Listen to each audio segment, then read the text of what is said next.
Welcome to the Women in Vinyl podcast with Jen DiEugenio, founder of Women in Vinyl, and contributor Robin Raymond.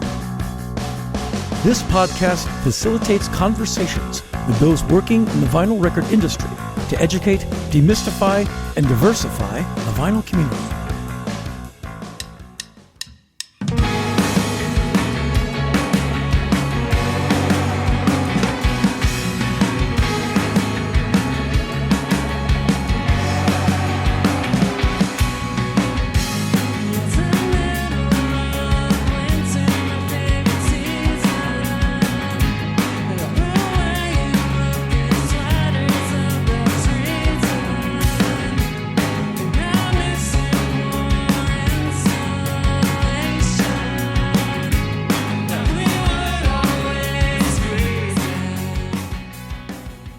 Thanks for tuning in to the Women in Vinyl podcast.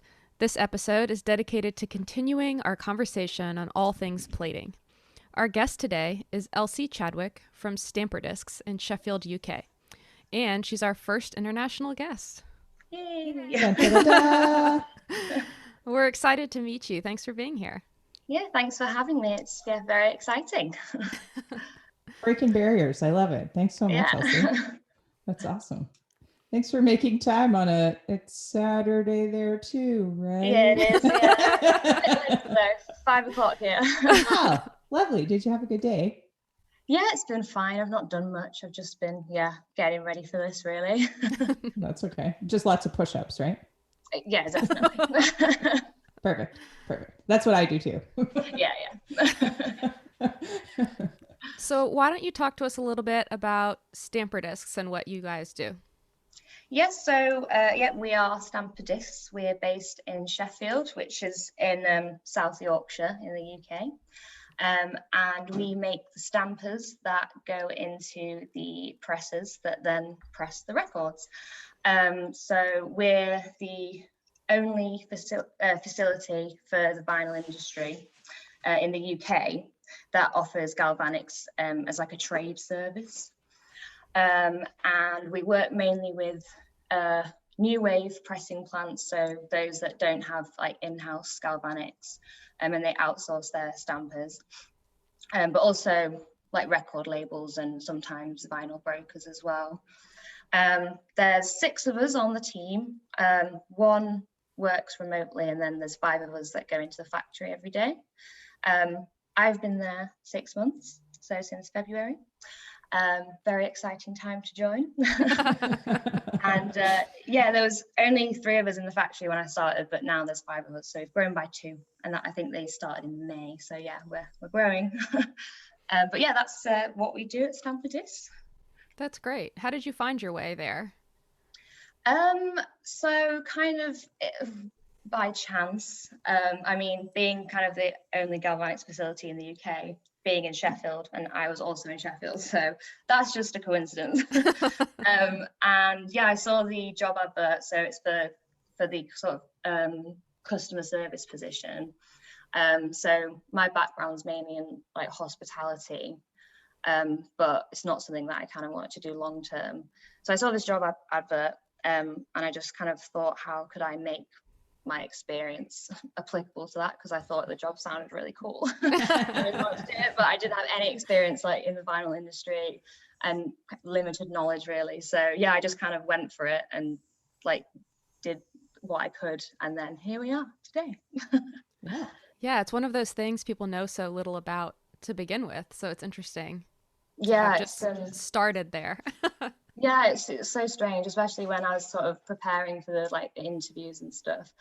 It's like this whole new world that you just find online, and you're just like, wow, I didn't even know this was going on. And then, yeah, you try and just learn everything. But yeah, there's so much to sort of get your head around. But yeah, that's sort of how I got into it. So it was sort of by chance, but also because it looked very interesting. So I just went for it, really. You're preparing for like a real interview, and then you walked in, you saw Martin in like a terror t-shirt, and you're like, hang on, wait a minute. Like, actually, this is different. Yeah, this big factory with these big baths full of bubbling liquid. I was like, what is this place? This is where we hide the bodies. Yeah. Yeah, Martin definitely. is lovely. He's like one of my favorite humans. So that rules that you're there. Yeah, no, it's great. It's great to work with him. He's like, he knows so much about like everything. Like if I just have a question, I'm like, what does this mean? And who is this? And why does this do this? And he's just like, here's the answer. And then he like shows me all these resources and I'm like, oh, that was helpful. Thank that's you. Great. That's awesome. Yeah, I love the website. We'll link it to this so everybody can check it out, and Instagram too. It looks like a cool place to work for sure. Yeah, it's interesting. It's fun. It's like it's always interesting trying to explain to people what you do. It's sort of like, I work in the vinyl industry, but not like the pressing bit and not the selling bit. It's like bits in the middle. Yeah, halfway between. Like, well, like there's chemistry involved. I'm like, yeah, there's chemistry involved. It's kind of like Breaking Bad, just a little bit more legit. That's all. Yeah, a bit more legal. So tell us about what a day in the life of Elsie at StamperDiscs is. So I work like standard 9 to 5, Monday to Friday. So I'll turn up for work and check the emails and sort of work through those to see if there's anything, if like a customer's got an emergency that we'll be able to sort of resolve during the day. It's good to kind of get started on anything like that.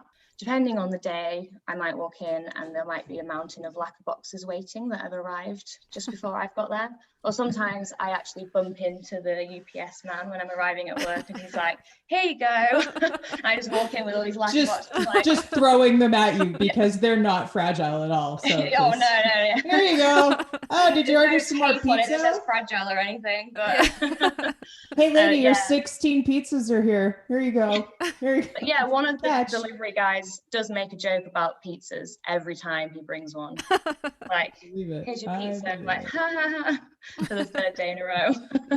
You should like go back to him and be like, yeah, I didn't order this. This is wrong. Can you send this back? I don't actually like anchovies. So. But depending on that, I will start sort of booking in the lacquers. So how it works, they usually arrive and they'll have their catalogue number on the box, and sometimes that's it. Or sometimes cutting houses give us a lot more detail. It just kind of depends. And then sometimes we know about them and we've got them like in our system ready to go. But then sometimes we sort of have to email and say, are these ones for you? Like, we don't know who they're for. Oh, good. Surprise lacquers. Those are the best kind. They're great. They're just, we have a pile and we're like, these are lacquers that have not been claimed yet. Oh no. Book those in, depending on what day it is, because we kind of do alternate days where one day's like lacquer work and the next is metal work. Mm-hmm. So if it's going to be a lacquer work day the next day, then we sort of finalize the production schedule, because obviously being on like the customer service side of it, I sort of take notes of what people are kind of after and what's urgent and whatnot. So I just make sure that that's included if it can be. But yeah, and then more in the afternoon is to do with sort of getting stuff shipped out to customers. So the stampers will come through the forming room, they get formed, and then they come into the office, and then I'll give them a final check, make sure that the catalogue number matches the one on the sleeve, and if the A is in the A and not the B, and don't want anything like that happening. Just checking for any sort of defects, and noting down the like weights and measurements onto our system, and then getting them packed up and then sent off. So you've gotten really good at reading upside down and backwards. Oh yeah, definitely. Yeah. When I first started, I was like, is that a number? Is it a letter? But now I'm just like, no, I know that's a 4. I just know it. I don't know how I know, but I just know. So it's sometimes a challenge, but you can usually figure it out through like a process of elimination sometimes. But we get there in the end. But it's fun. Are you working mostly in catalog numbers, or do you get to see what the projects are? We work mainly with catalog numbers. So I'll generate a work ticket per lacquer or DMM or whatever, and as soon as that goes into processing, that's sort of the only thing we have to identify it. But then on our system, we might have been given more information in an email or something. So you do sometimes know like which artist it's for or record label, but then sometimes it is just catalog number and you have no idea. You're just like, this is this, and I don't know who it is, but yeah. Yeah, you see something like 6 months later and you're like, oh, we did those. Yes, that was that. So what do you think are some common misconceptions? I mean, so few people probably know what you actually do. But from the label side or people that you work with on the customer service side, what do you think are things that they maybe don't understand? People kind of getting their heads around 1, 2, 3 steps and sort of what it means to have a mother and whatnot. But I mean, most people do kind of get it in the end. But sometimes that's a thing that people get a bit, they don't quite understand, or they think they need to get a recut, and I'm trying to explain, no, you had it 2 steps, so we've got a mother, and they're like, what, recut the mother? I'm like, no, like we can just go another one, it's fine. So yeah, because it does get, like, I remember when I started, like, trying to get your head around the steps was a bit confusing, especially because it's not as linear as you think, like with 2-step, because you go back a step technically. So, but I was just like, what, am I going backwards, like what? And then, so yeah, I think people think with 2-step that somehow the mother appears first without that stamper, but you have to be like, no, the mother actually comes afterwards, but then we just have that as like a level of insurance, right? So yeah, just kind of explaining that kind of stuff to people. But yeah, most people sort of know, they know what they want, so they'll just kind of describe it to you, and then you'll probably suggest how many steps or whatever, and yeah, sort of advise what kind of the best route to go down would be. Yeah, that was always kind of my question, is like, there are all these different processes to get to the end result, but who advises when step is best, 2 steps is best, or 3 steps is best? Because I mean, coming from the mastering side, like we're just like, bye. Yeah. And that's kind of it. Like, you know, I had a mastering engineer call me a couple of weeks ago, and he was like, oh, we've got this like weird sound on these test pressings. Like, what do you think it's from? Can you, and it wasn't even one of our records, but they were just like, I trust you. Can you speak to this process? And I was like, oh, geez. I mean, ultimately, I was like, you probably have to go back and listen to the mother and see if it was like a cutting error or a plating error. But, you know, I was like, that's kind of like where my knowledge ends. Yeah. But I mean, on our side, like I advise with people I work with if it's needed. But like a lot of quantity wise? Mm-hmm.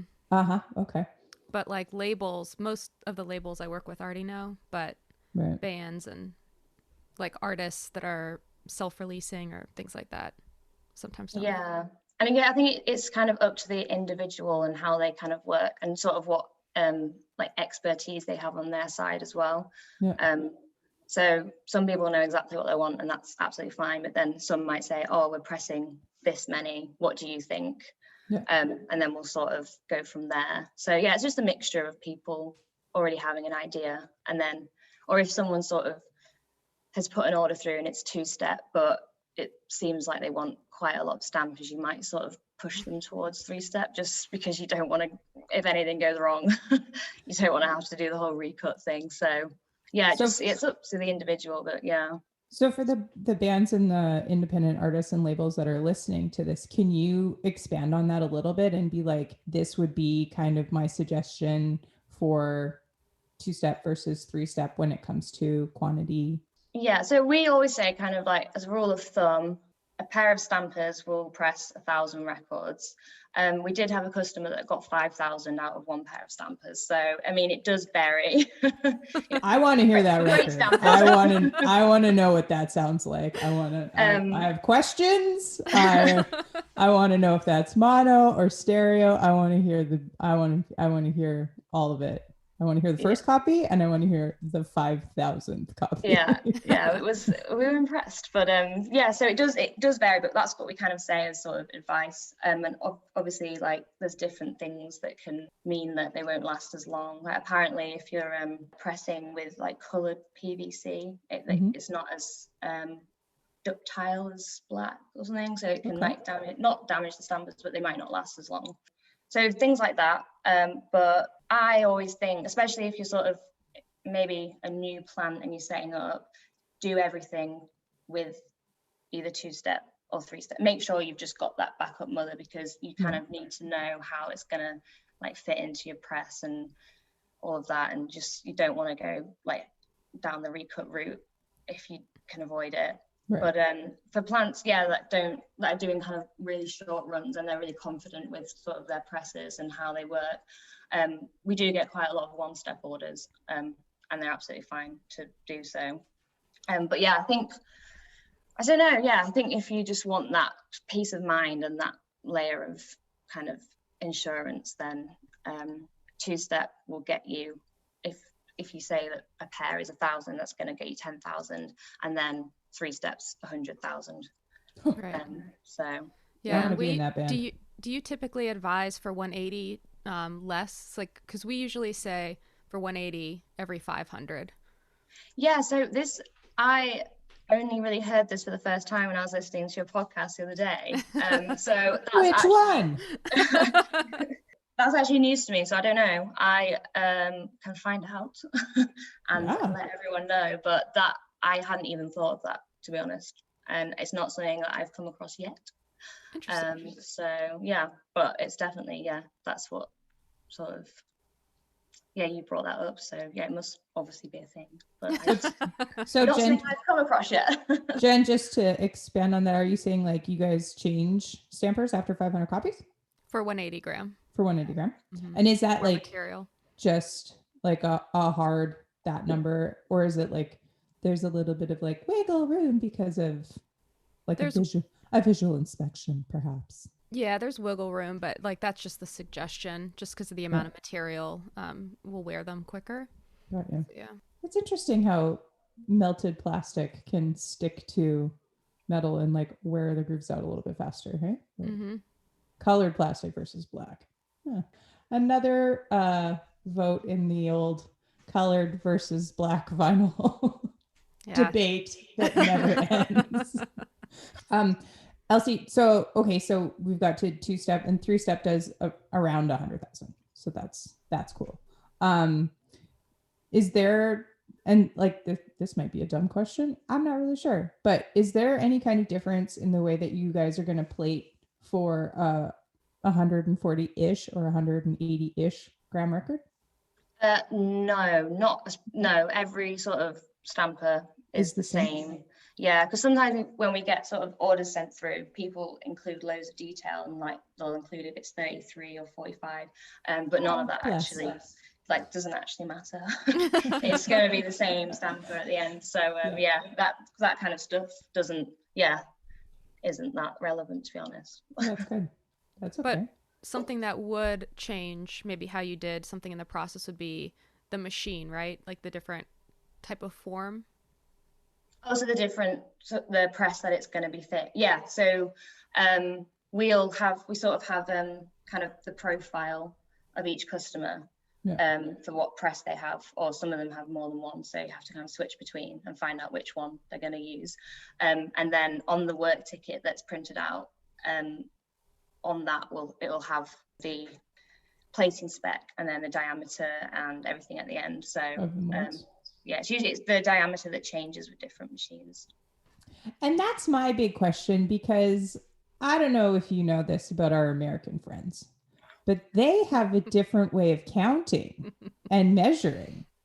So not like the rest of the world. And I mean, it's like from working at a plant for a hot minute, I was always noticing that there was a disconnect between stampers and plates that might have come from an American facility versus a Canadian or UK Euro facility. And I was wondering, I wonder if it's like a metric versus imperial kind of measurement on the molds, because it could be just like, and Jen, there's these things called millimeters. That are teeny tiny pieces of measurement that, I mean, are just, infinitesimal. But when you're trying to get one piece of metal sucked onto another piece of metal to like beat repeatedly, I feel like millimeters would potentially be a cascading effective problem. You know what I mean? Like if there's just like a subtle misfit, Totally. you know? Yeah. Have you guys had any feedback with like metric versus imperial? No, not that I can think of or know of, because we sort of just, know the machines that they've got, and then, just form for those machines, and then that's it, really. Maybe just StamperDiscs is just doing it so much better than everybody else. we just know what we're doing. There's just no problems there. They're like, whatever. Yeah, I mean, we've received metal that didn't fit as it should have. It was either too big or too small. So I mean, I've seen horrific things to try and get stampers into a machine, and I was like, what? I thought those were supposed to be flat, though. That looks kind of like it kind of looked like a cake pan a little bit, but like a bundt cake pan, because it had like a vicious warp in the middle, and it was wow. Mary Berry would not have been pleased. No. I love her. Yes. Great British Bake Off. See, we're not that uncultured over here in the colonies. We do okay. But Noel, he's my soul brother. Oh, there you go. Yeah, he's great. So going back to machines, so Jen, what do you guys have at Furnace? We are using Phoenix Alphas now. Okay. And then I can't remember what they had at the old Prestige. Yeah, we have a couple warm tones, Phoenix Alphas, and then 2 semi-autos. Yeah, I feel like Phoenix Alphas and warm tones are what we kind of come across the most, I think. Yeah, that would make sense. But that's what I kind of pick up from like generating the orders and stuff. Yeah. But I don't, because I've only been there 6 months, so I don't actually know some like how the stampers fit into machines and things like this. So I'm excited to see one day how the stampers actually work once they've left StamperDiscs. You need to get Martin to take you on a field trip. I know, I think it's definitely in the works, but I started during, I think it was like the 2nd or 3rd lockdown we had in the UK. Well, I've lost track of how many we've had. But so we couldn't really do anything like that. But I think now things have started to open back up. It's definitely something that's on the cards, because that's great. Yeah, it'd be good to see sort of, because I feel like when you're doing like the stampers, you're the middle person between like the cutting and the pressing. So it'd be good to see either sides of it. Both sides, absolutely. I mean, the more, I mean, that's like a global thing, but the more integration that we have between departments and worlds, I mean, everybody has a better understanding of the process. Then I feel like everybody wins. I know. Go ahead, Jen. I was going to say, I know I've seen through the pandemic and everything with lockdowns, turn time has been extended.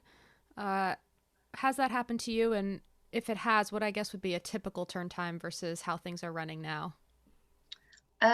So I think I didn't work there in the first lockdown that we had, but I think that things were sort of held back by like shipping delays, and obviously different parts of the world had different rules. So some places had just completely shut down and stuff like that. But I think in terms of actually turning stuff around in the factory, that was all kind of still on track as far as I know.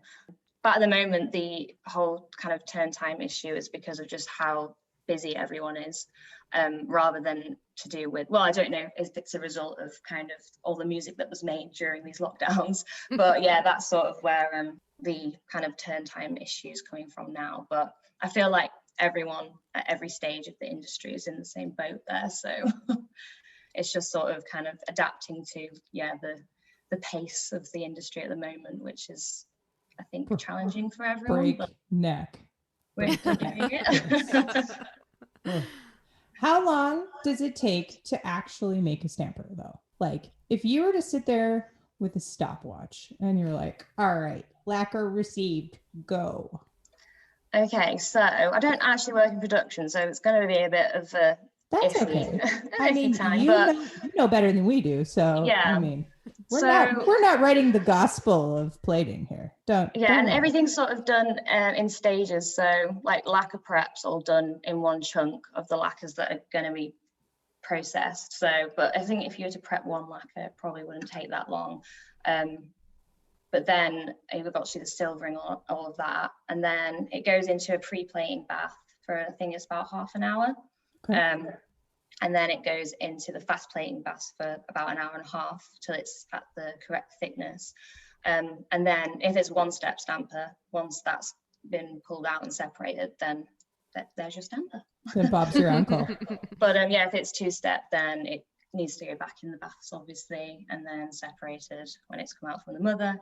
And then three-step, another step on that. So yeah. But yeah, time in the bath, an hour and a half-ish, from what I'm aware. So when people come to you with an order, do you tell them like a week? So just at the moment, we're sort of dealing with sort of a backlog of orders, just because it's just been crazy, like how busy it's been.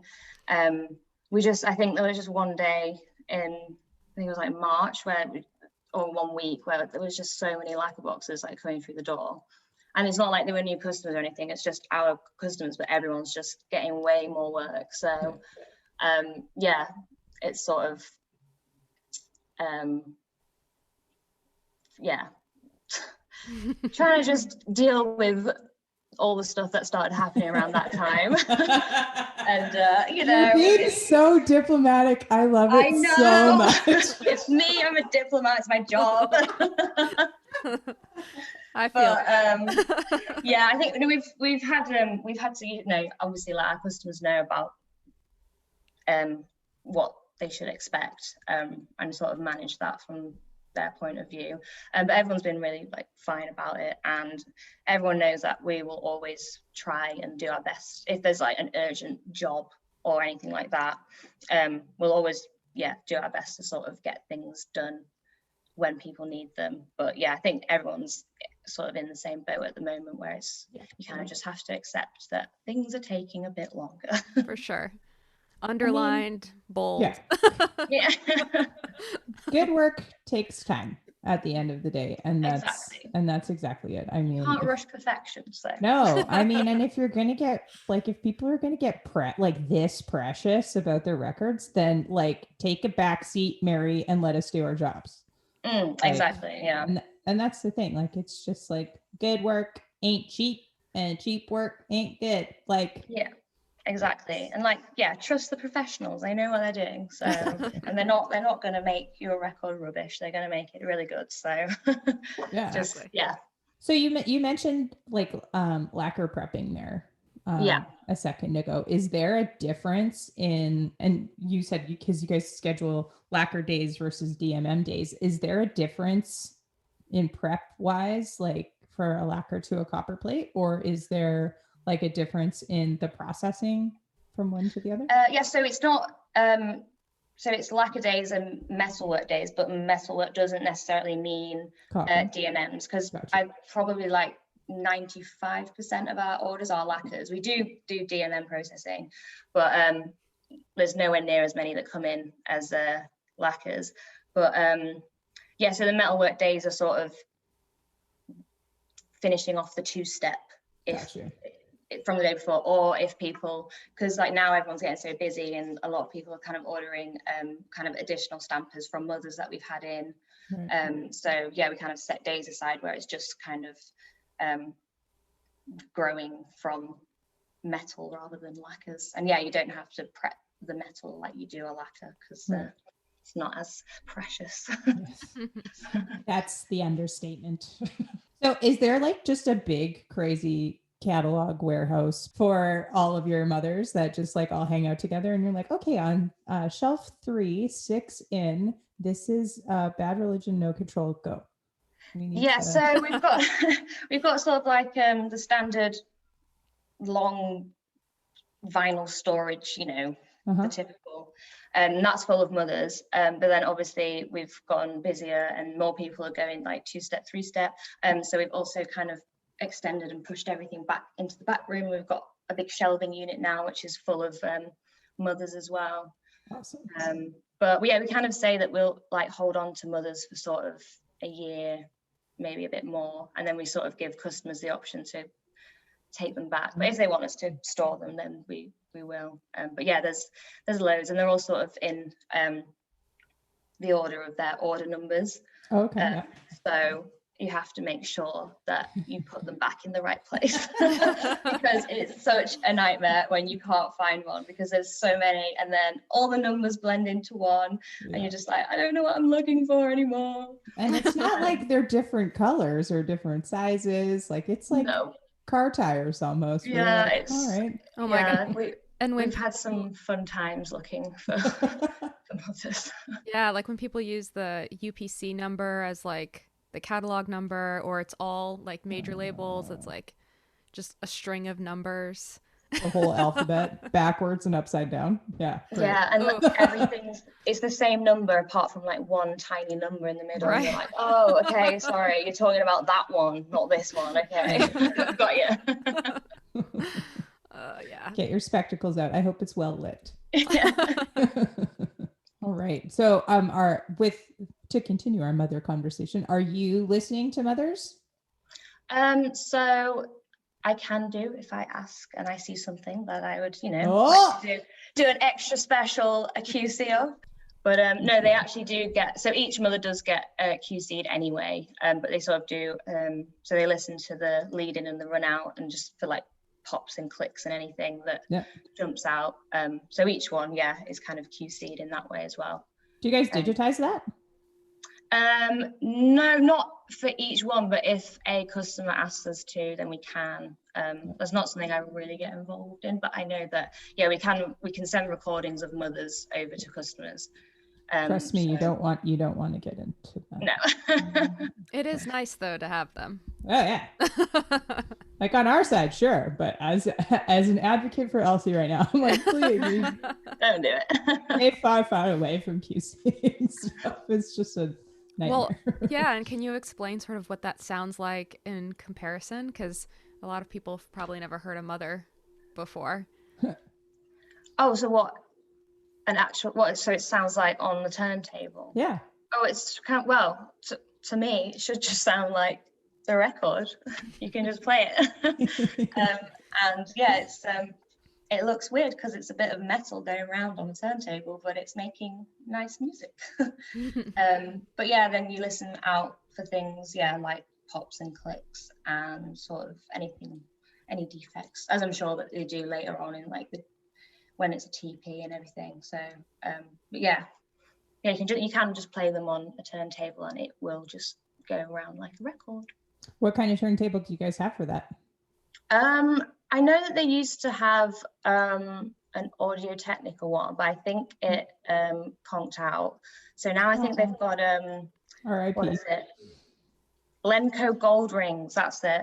So 2 big ones of those. Because I think they're a bit more substantial to kind of play mothers on every day. Because obviously it's not just a normal record; it's a bit of metal. So and I think they got them modified to sort of play because mothers are 14-inch. So kind of got them modified to play mothers. But that's what they've got at the moment. So they're pretty cool. They look like old and new at the same time. So you have like a person at StamperDiscs that's like QC is their job. So it's kind of everyone's job at some point. The production team kind of do the QCing of the metal work and the mothers, and then I give it like a once over before it's shipped out. But it goes through so many people throughout the process that it's sort of like anything really obvious will get caught early on. Go ahead. Sorry. No, I was just babbling. I was just going to say, what kind of stuff are the major things that you're going to look for that are going to be like, nope, send it back, do it again. So not that happens at StamperDiscs ever. By the time it gets to me, it should just be perfect anyway. So I rarely am sending things back. But I look out for just kind of visual defects that you can see, because of these things that are called cores that can appear. What's that? They're like little dots, and I know that they can happen from different things. Sometimes it can be from the cutting stage, but you can't see that until the stamp is made. But there are also things that if they're not too like big or deep or whatever, they can the back sander can sort that out. Okay. But yeah, anything like that, and yeah, for my part of it, it's just anything that's like visual. But obviously you don't know like if when you put a stamper in a machine it's going to break straight away, so they kind of make sure that, so there's daily checks on the baths, and like the pH levels of the baths like is quite constantly monitored, because stuff like that will prevent like any sort of dramatic things happening with the metal and the chemistry.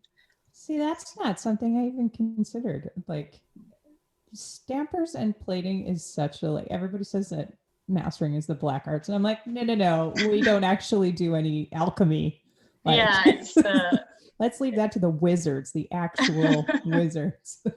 But I mean, do those like baths need to be changed a lot? Like, is that something that is just kind of a set it and forget it, or like? No, yeah, they're definitely, I mean, I don't know too much, but they're definitely sort of, it's really important to kind of, yeah, monitor them, monitor different things about them. And yeah, I think they kind of change the solution in it quite often, but I don't know how often. But every so often I'm in the office and I just hear these big crashes of nickel pieces being poured into buckets. So I'm like, oh, I think they're doing something with the baths now. Quick, everybody, put on your hazmat suit and run out like, the door. I mean, that would be like an interesting thing to be like, all right, everyone, we're going to like, you know, like, I don't know if you guys were like had fish tanks when you were kids, but like, do you remember there was like, okay, everybody, we're going to clean the fish tank. And like everybody had a part to play. And they're like, all right, you got to put the fish in something. Yeah. It has to be in like part fresh water, part old water. Oh, yeah. Okay, you're gonna scrub the gravel. You're gonna do this with the weird, like the fake plants. You got to do this with the real plants, and like somebody's got to scrub the glass. Like that's kind of what I imagine plating facilities are like, where it's like, all right, everyone, like let's clean the baths today. Let's clean, yeah. Yeah, luckily that's something I sort of get away with not involving myself in. I feel like that's... and hide away in the office. The facility looks super nice and clean though, from you know, the website and everything, and the nickel pieces. You have some good pictures up of those too for people to check out. Yeah, if you want to see sort of what I'm on about, there's lots of pictures on the website and on the Instagram page of the baths and the nickel, and the chemicals. Yeah, we'll link that in the show notes too, which is awesome. Yeah. So is there anything in listening to our plating episode that you want to check us on? Yeah, please. Tell me I'm an idiot right now, please. Not check you on, like I think it was very good kind of overview. I think especially because I don't actually work in production, it was a good sort of level to give people that don't know anything about it, because you could get so deep into it, but there probably wouldn't be that much point if you're not actually like obsessed with chemistry or whatever, because it would just go over your head. So and does it was it was good, and it was kind of going over kind of 1 step, 2 step, 3 step, which I think is the thing that sort of most people want to understand when they're learning about like the galvanics process. I want to know, has Martin, being the twisted evil genius that he is, has he tried to plate anything that's not lacquer or copper? Like, has he tried to plate plastic or anything like that? Not that I know of, but I also wouldn't put it past him, so I can ask him for you. But well, just because like keeping in the front of our brain that, you know, we have one lacquer provider in the world. I'm always just kind of wondering what that next step looks like for all of us, because we're experiencing this crazy boom, and I'm like, okay, well, is there a way that we can plate something else? Because I cut directly into plastic, and that's my gig. So, but I've never I mean, part of me wanted to get the galvanics at home in your garage kit and see if I could play mad scientist, but I was like, I mean, this might go horribly wrong. Yeah. I mean, Breaking Bad style. Not that I'm not going to make meth, but I might blow myself up. That's more what I mean. But it would be super interesting to see like what the potential is there to like, plate plastic and see if you get good fidelity or whatever. But Yeah, no, it would be. maybe I'll just send you one and be like, here, plate this. Yeah, just see what happens. I mean, I feel like that's how all of this record business got started, like 1,200 years ago. Like, let's see what shouting at this tiny wax cylinder does. Oh, hey, look, you can hear me. Like, it's all experimentation at the end of the day. Are. Yeah. Yeah. Here we are talking to each other about analog things over the internet. But I mean, it's about innovation, and it's about like trying to kick the ball down the field and see like how we can be more sustainable and how we can minimize our impacts and stuff. And I know that you guys are always very conscious about environmental impact and like how to make sure that you're doing things the proper way and, advancing the sport as far as you can go with that, so that, everybody's healthy and safe and whatever too. Because you're dealing with some pretty crazy chemicals over there. So. Yeah. Yeah, you sort of just went, I think my first week I was just like, whoa, like this is so cool. And now I'm just sort of like, oh yeah, there's a bath of nickel. It's normal. It's like what a James Bond villain just wants in his backyard, It's just like, I'm going to put this, Mr. Bond, you go in here. Yeah. Oh, I do have one more question. Like, did you feel like like going in there that you're just like, oh yeah, I'm just going to apply for this job, bing, bang, boom. Like there was no like, oh no, there's dudes in here. I don't know. It was sort of like, I knew that I was going to go for it. And especially because it wasn't sort of the production side, it was the customer service side. So I knew that I could kind of make my experience and sort of skills like applicable to that part of it. Yeah.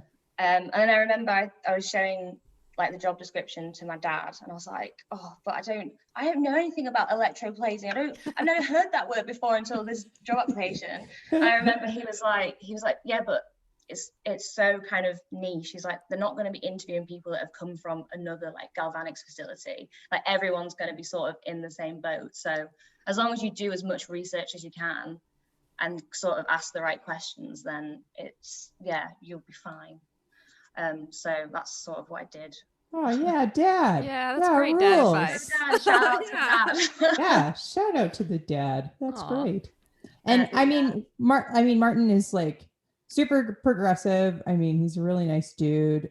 I would never expect any kind of like misogyny or anything like that around anything that he does. But I mean, listening to our past episodes and stuff, like, do you feel like there's any kind of weirdness in the industry that you're just like, oh, I don't experience that at all, Yeah, and it is kind of, I think, especially when I first started, there was only 3 of us that actually would work in the factory. So I definitely didn't really kind of notice the gender imbalance there. But then again, like working, because I talk to customers all day long, and it doesn't take long to sort of recognize that everyone's a man.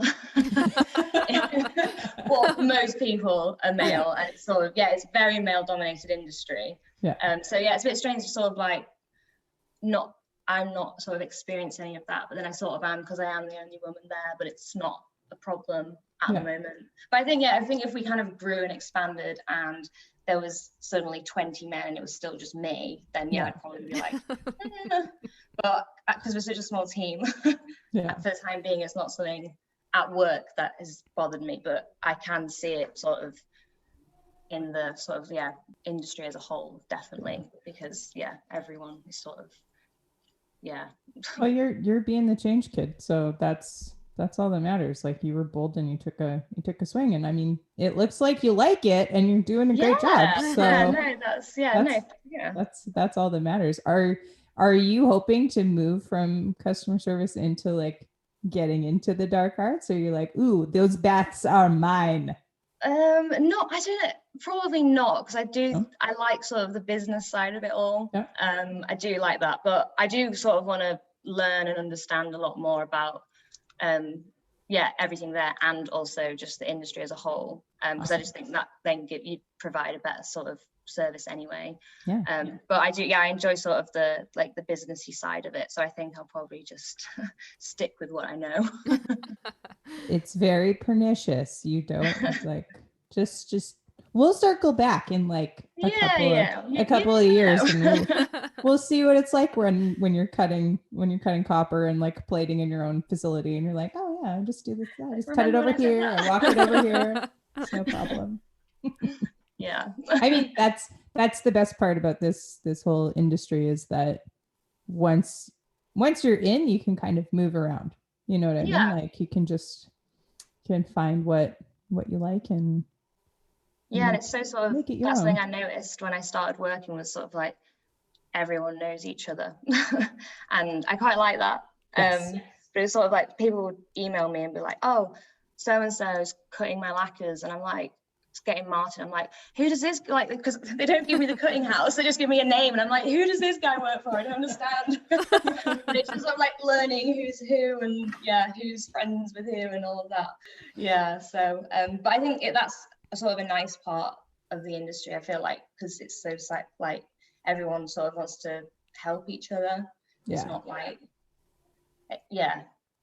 I don't know, maybe I'm just being a bit naive. I've only been here for 6 months, so I don't think get so. the impression that everyone sort of is batting for the same team.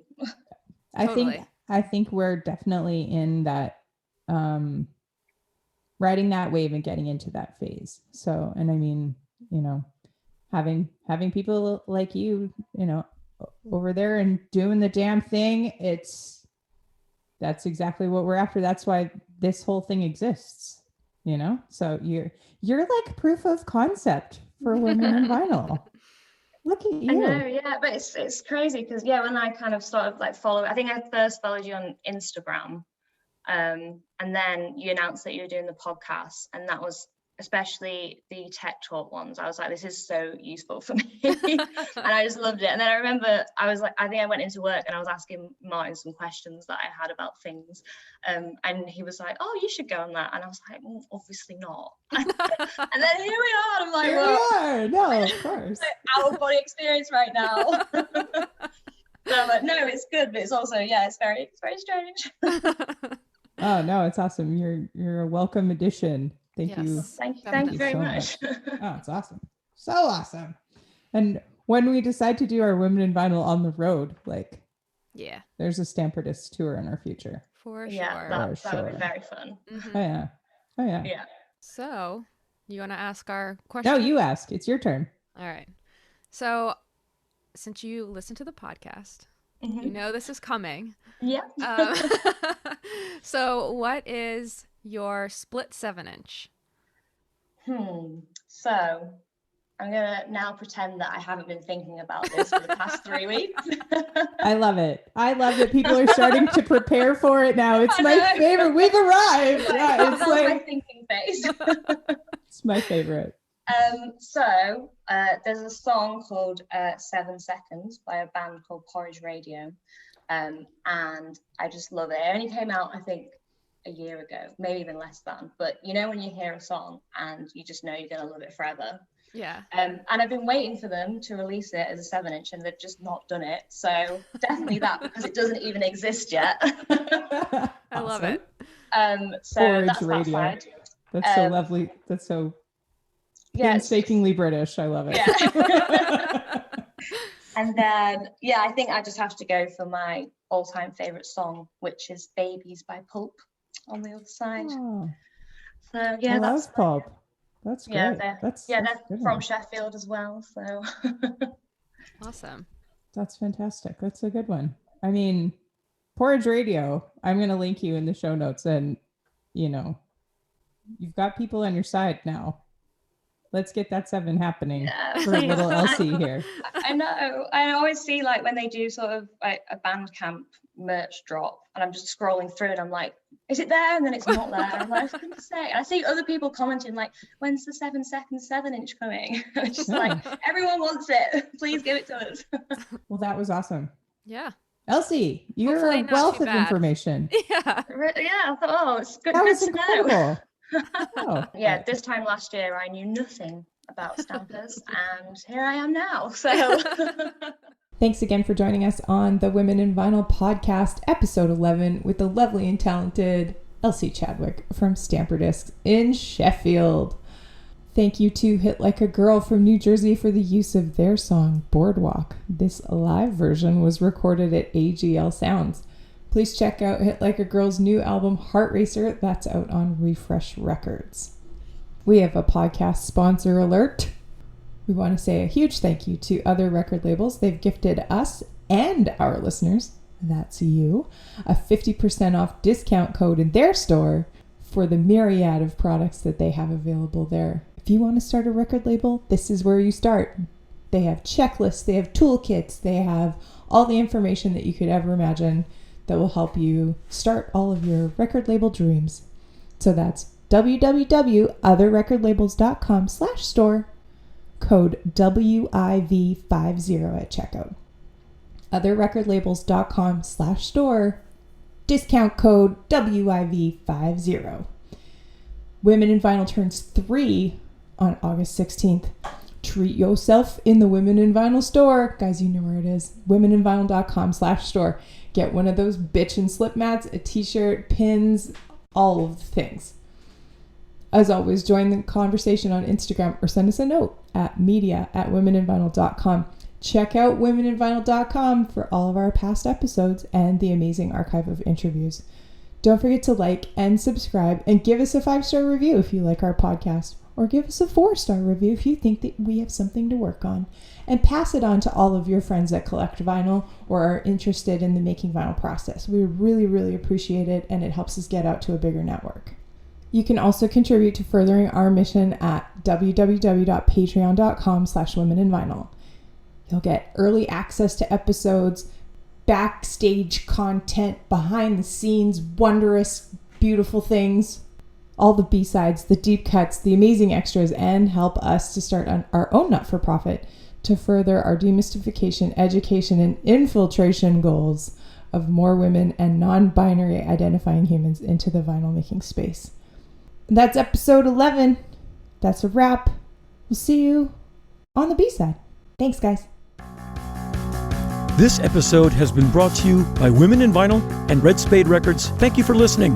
Please remember to subscribe, and you can always contact us directly by visiting www.womeninvinyl.com.